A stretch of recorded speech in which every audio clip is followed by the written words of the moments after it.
जय मां मंगला, जगत जननी मां मंगला जगतर कल्याण कर। नमस्कार दर्शक बंधु,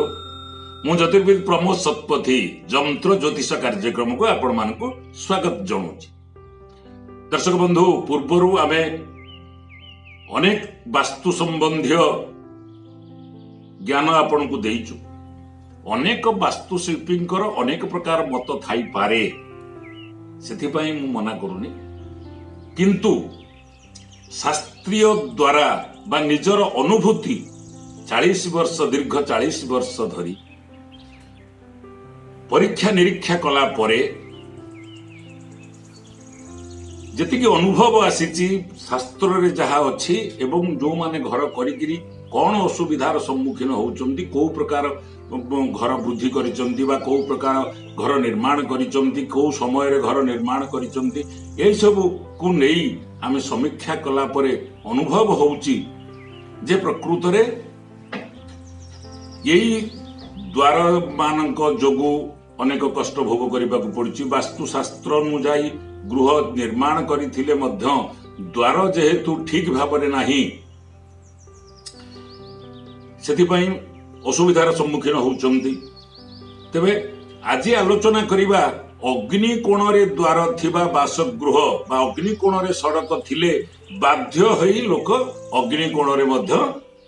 द्वार निर्माण करिथांती। एभली वास्तु रे गृह निर्माण करिबा बेले वास्तु नियम पालन करिबा नित्यांत आवश्यक एवं ता सहित शुभ अशुभ कथा को मध्य विचार को नबा निहाती आवश्यक। सबु दिग को लक्ष्य करी जदि गृह निर्माण करिथांती, द्वार निर्माण करिथांती, सीढ़ी निर्माण करिथांती, रोषेई घर निर्माण करिथांती, ताले समस्त विपद को टाली देई हबो। तेबे अग्नि कोणर द्वार अत्यंत क्षतिकारक,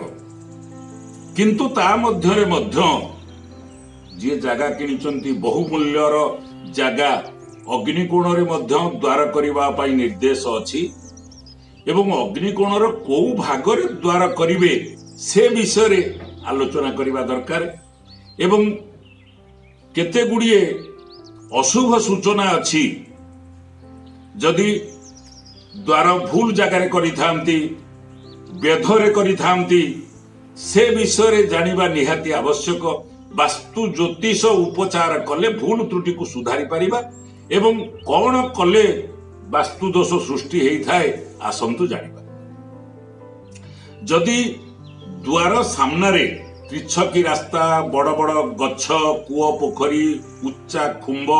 देवादेवी मंदिर जदि द्वार सामनारे थाए ताहले द्वारर बेध हेई थाए बा अनिष्ट अशुभ हेई थाए। किंतु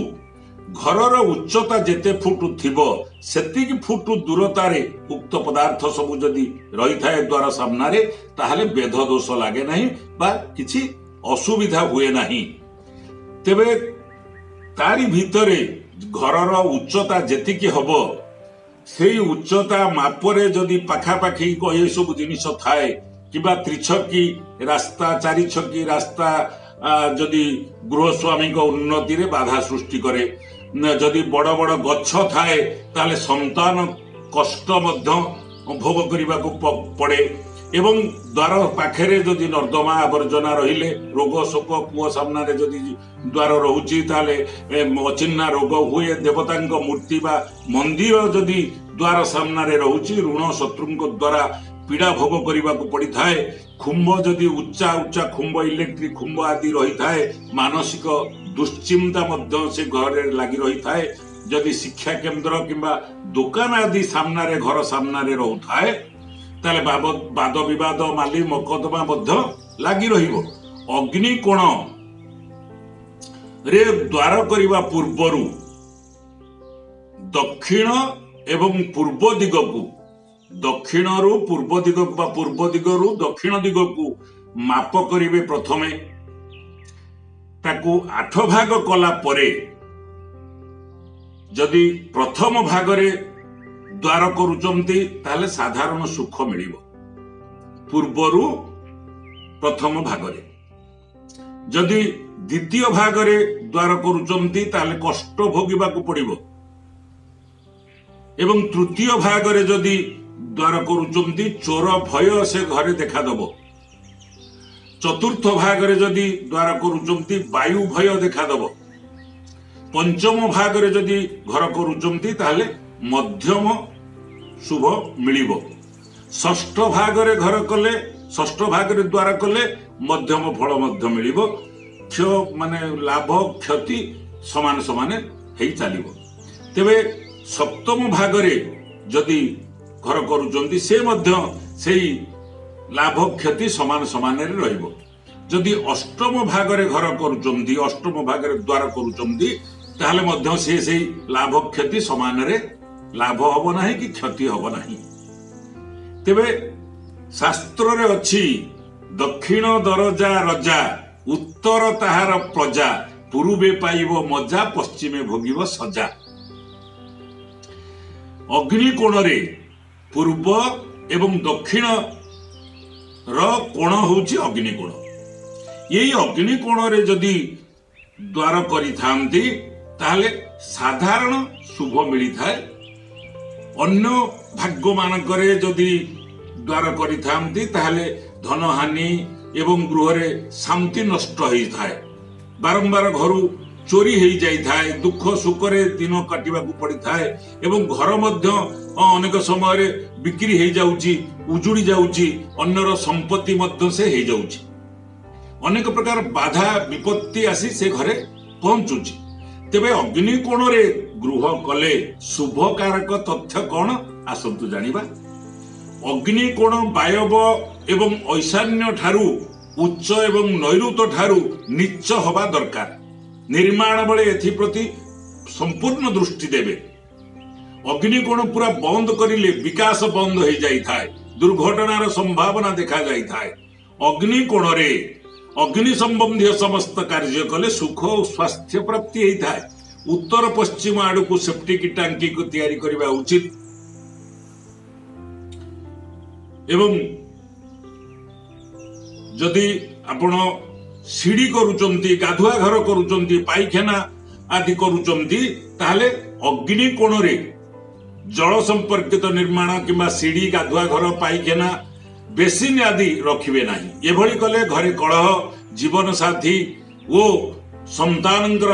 कष्ट देखा देई थाए विकास रे मध्य बाधा प्राप्त हेई थाए पश्चिम नैऋत दिगरे झरका सीढ़ी द्वारा करिबे नाही एभली कले चोरी एवं धनहानि भय रहिबो यार व्यतिक्रम रे गृह निर्माण करिथिले संपूर्ण वास्तु जंत्र गृह स्थापन करी प्रत्येक दिन माटी दीपरे तेजेणा पाई लुहा कंटाटिए पकई 50 ग्राम सोरिष तेल दे आंगुठी मोटर बलिता पकई दीप जालिबे दिनु को थरे वास्तु कैसेट बजेइले गृहर समस्त दोष खंडन होई जिवो एही जंत्र पाखरे 100 दिन पर्यंत दीप जालिला परे जंत्र कार्यकारी हबो एवं 100 दिन परे प्रत्येक मासर अमावास्या पूर्णिमा संक्रांति अष्टमी चतुर्थी तिथि रे सामान्य तेल देइकिरी दीप जालंतु असौच समय मध्य दीप जालिबे कौनसी प्रकार बंद हब नाही दीप जदि एमती करी चलती ताले कौनसी जगह रे आउ हाथ न मारी भंगा भंगी न करी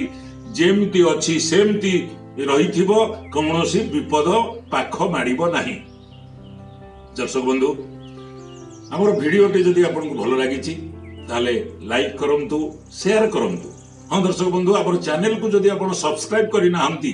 ताले एबे ठारू सब्सक्राइब करनियंतु ताले आगामी दिन मानकरे आमे नूतन नूतन तथ्य आपण पाखे उपस्थापन करि जगत जननी मां मंगला आपण मानकर आशा अभिलाष पूर्ण करंतु एतिकी कामना करी रहउची पुणी देखा हबो आगामी अध्याय रे। जय मां मंगला।